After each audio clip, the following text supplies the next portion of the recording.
Part 1. You will hear a phone conversation between an estate agent and a woman wishing to rent accommodation. First, you have some time to look at questions 1 to 10. Fairfield Rentals, Andrew Williams. How can I help you? Oh, hello. I'm calling from the UK. My family are moving to Canada early next year, and we're hoping to find somewhere to rent in Fairfield for the first 6 months while we settle in. Right, I see. Well, let's get your details. Yes, my name's Jane Ryder. Okay, Jane. And can I have a phone number? The best number to get you on. Well, that'd probably be our home number. So, 0044 for the UK, and then it's 208 613 2978. All right. And an email address, please, so we can send you out all the information and forms. I think it's best if I give you my husband's email. He's sitting in front of a computer all day, so he can print stuff off and get it back to you sooner than I could. It's richard@visiontech.co.uk. I'll just spell the company name for you. That's VISIONTECH.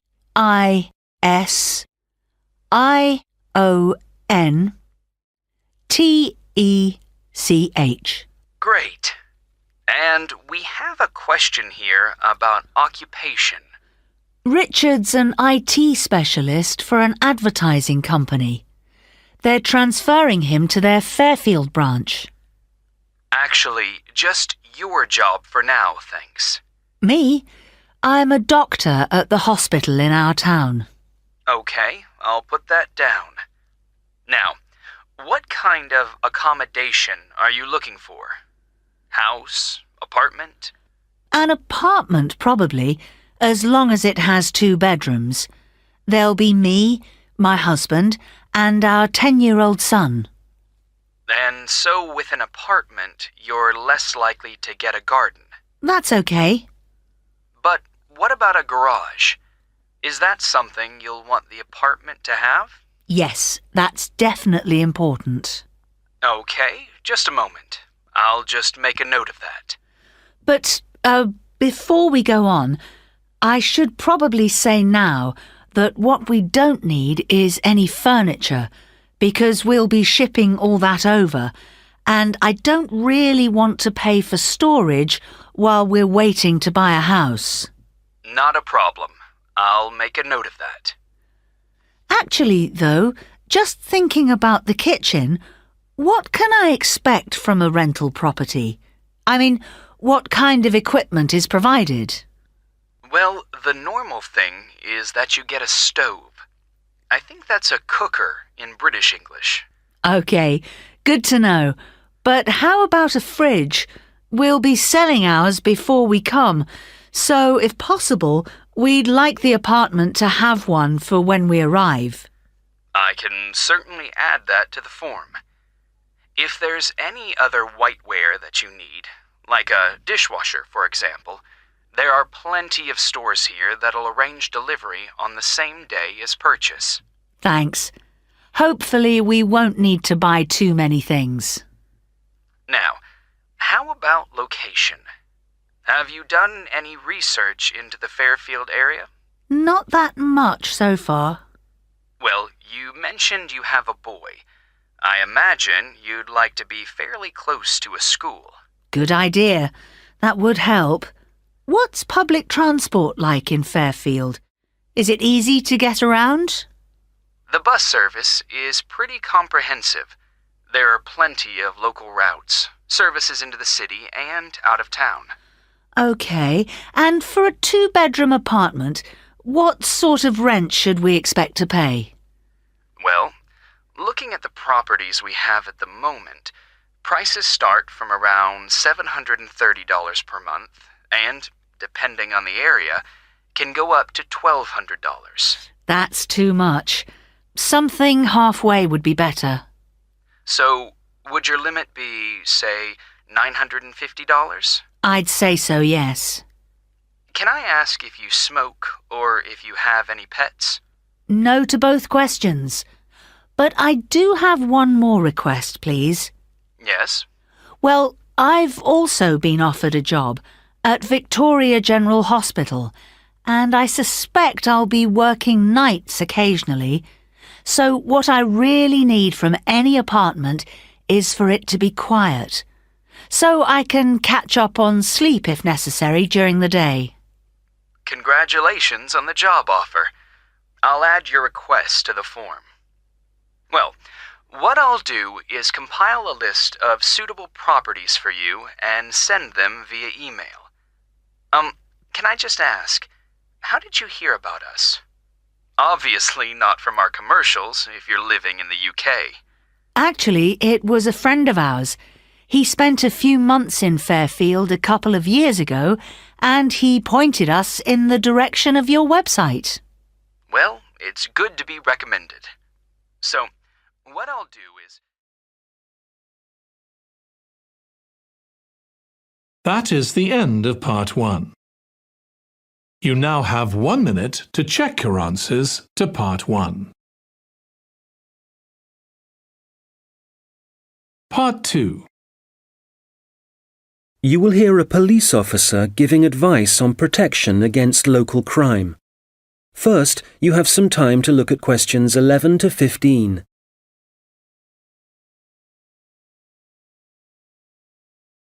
Well, good afternoon. I'm Constable James MacDonald, and as you may know, I'm the community police officer for the local area. That means that, as part of my job, I try to get out in the community as much as possible, talk to the people that live in this neighbourhood, people like yourselves, and make sure there's an effective level of communication between the public and the police, hence the reason for this meeting. There have been several burglaries in the area in the last few weeks, and I'd like to talk about ways you can keep your home and property safe. So I'd suggest that a good way to start is by talking to your neighbours and exchanging contact details with them. This will allow you to get in touch immediately if there's anything suspicious happening next door. Then make sure you have a good discussion about the best course of action to take in case of emergency. Make sure everyone is clear about what to do and who to call. If you plan ahead, this will prevent uncertainty and even panic should anything happen later. Another thing that I would advise you to do is always leave your radio playing, even when you go out. And if you keep your curtains closed, burglars are less likely to try and break in because they can't be sure whether someone's home or not. Now, none of us want to be in the situation where we can't get into our own home, but do take time to think where the best and safest place is to leave your spare keys. Putting them under the doormat or anywhere near the front door is just asking for trouble. You'd be surprised how many people actually do this, and it makes life really easy for burglars. All these things will help keep your community safe and will cost you nothing. However, if you are going to spend some money, what I'd recommend more than anything else is that you invest in some well-made window locks for your house. This will give you peace of mind. Before you hear the rest of the conversation, you will have some time to look at the questions 16 to 20.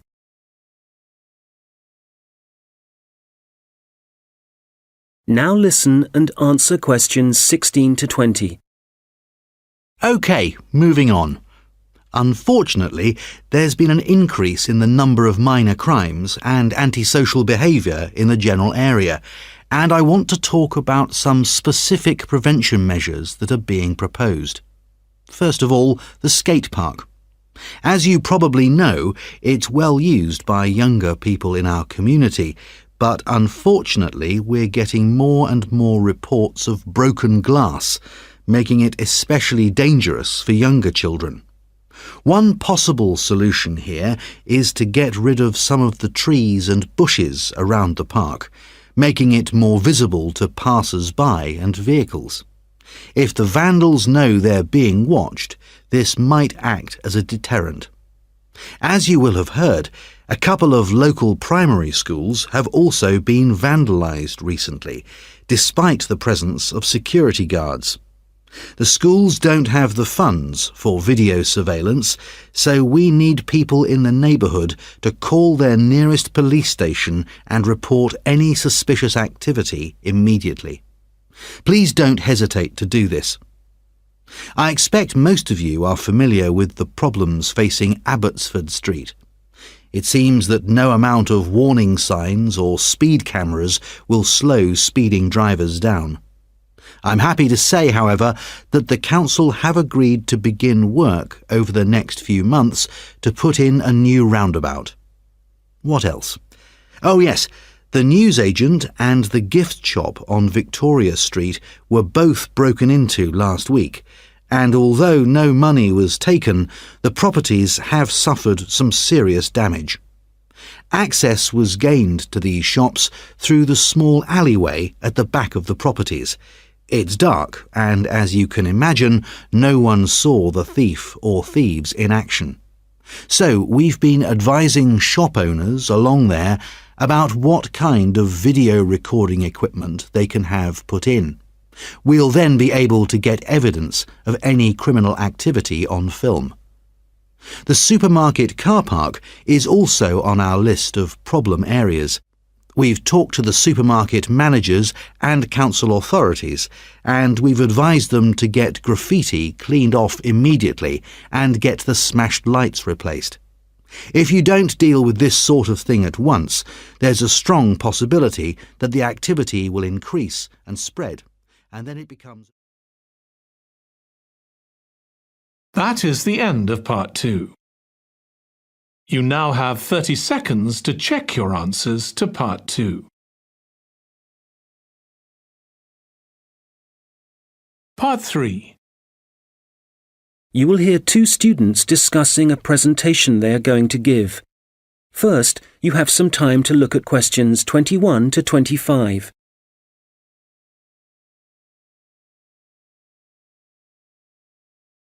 Hi, Robert. Hi. Sorry I'm late. I was just printing off some pages about food waste in Britain. Do you want to include Britain in the presentation? I thought we were concentrating on the USA. Well, it is a global problem, so I thought we ought to provide some statistics that show that. Fair enough. What did you find out? Well, I was looking at a British study from 2013.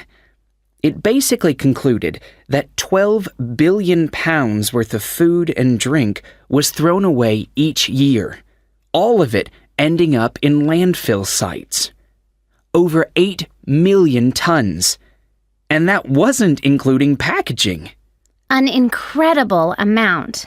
Yes, and they were only looking at what households threw away, so there's no information about restaurants and the catering industry. But one thing the study did investigate was the amount of milk and soft drinks that were wasted, and I think it was probably quite unique in that respect. Interesting. You know, in the other European reports I've read, there's one thing they have in common when they talk about carbon dioxide emissions. I know what you are going to say.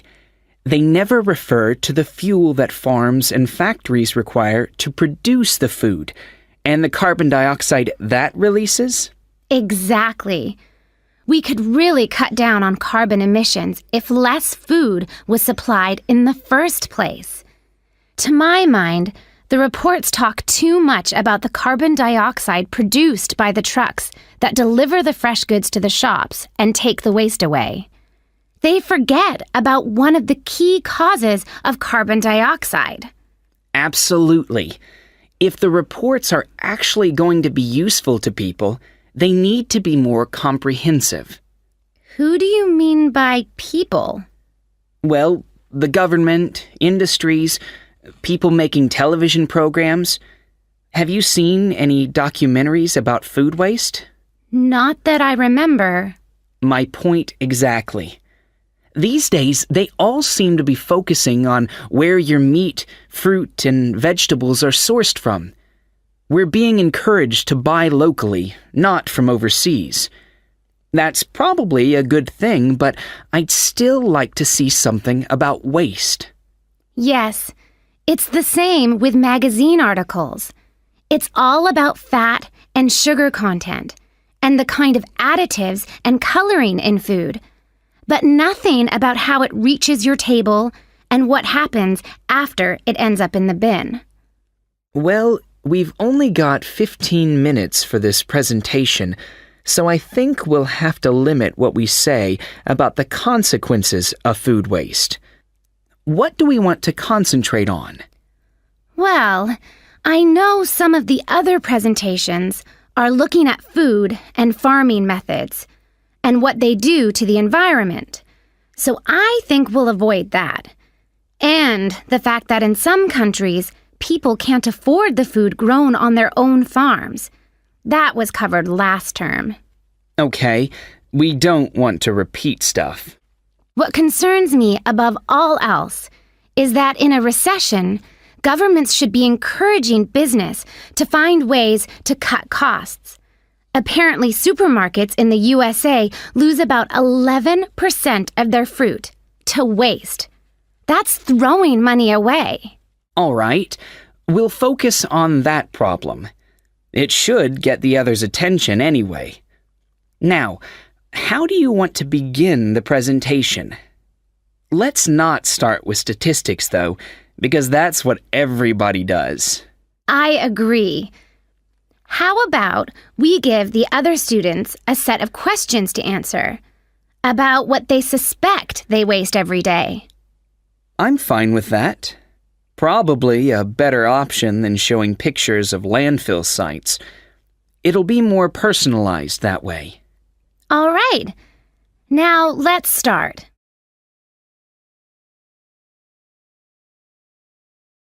Now listen and answer questions 26 to 30.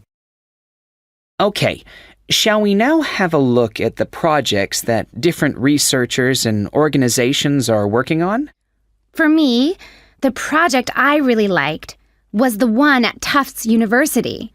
You know, where they've invented tiny edible patches to stick on fresh foods that show you what level of bacteria is present, and so whether you can still eat it. It's a great idea, as it tells you if you need to hurry up and eat the food before it goes off. The other good thing about the patches is that apparently they'll be cheap to manufacture. Good.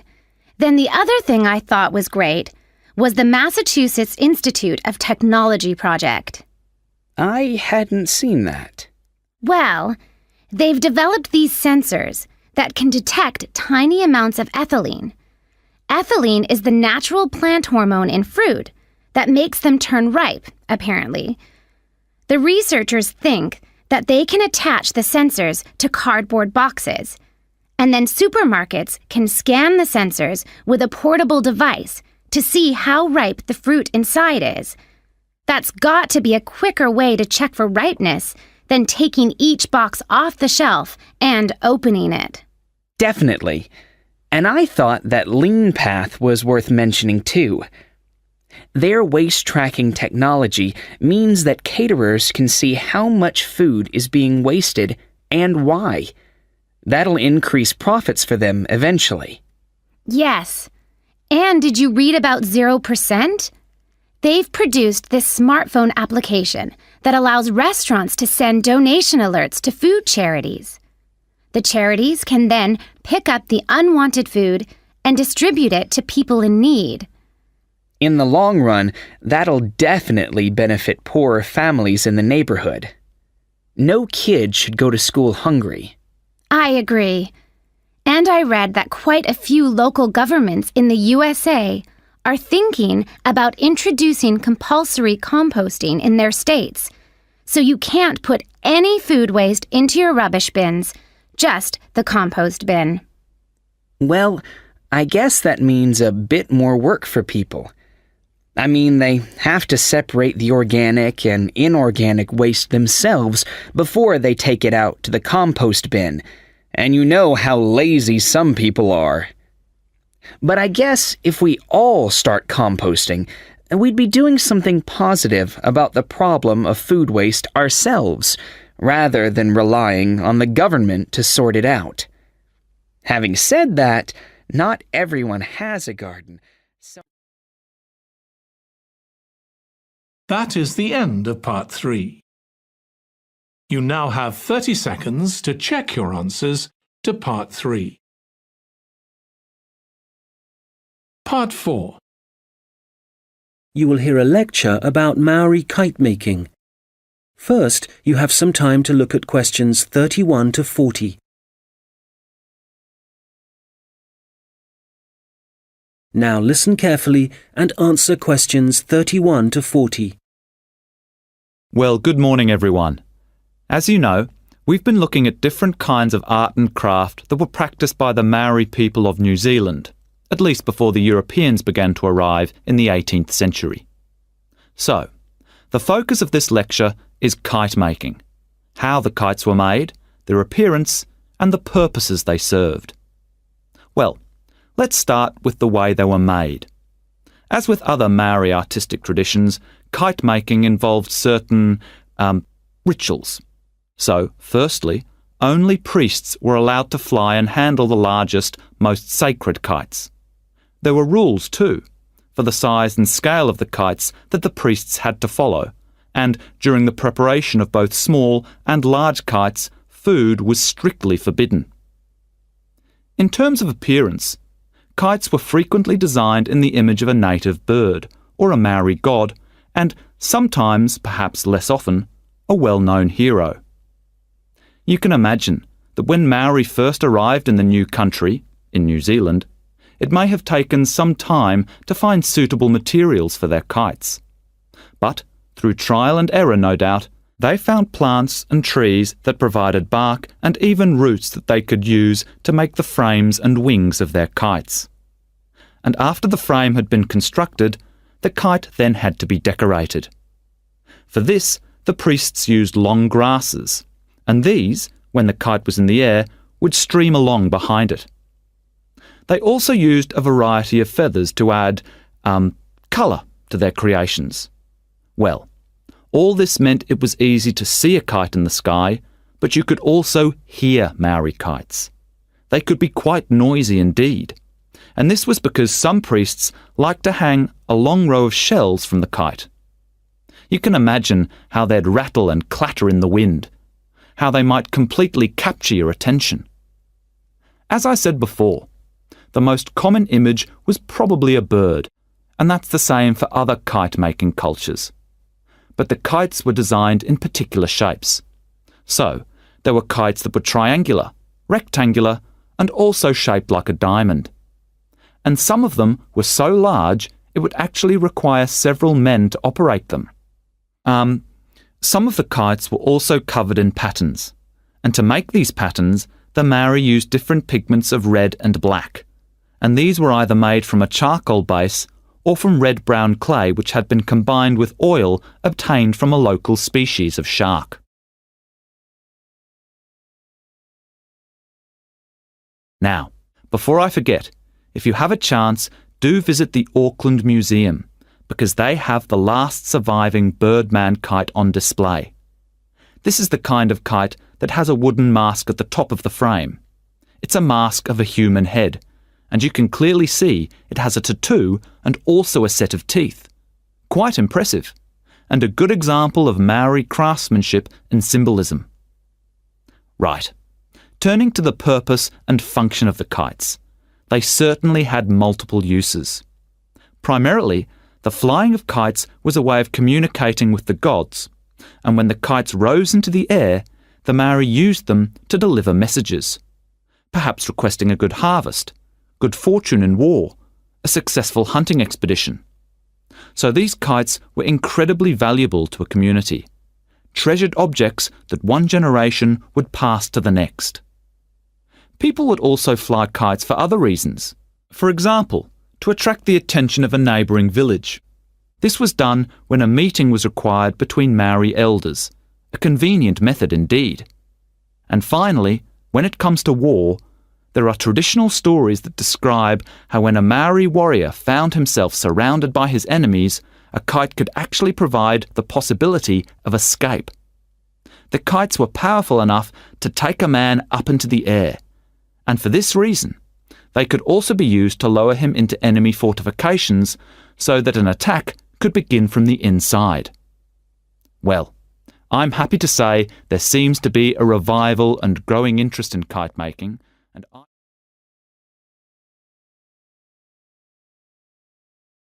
That is the end of Part 4.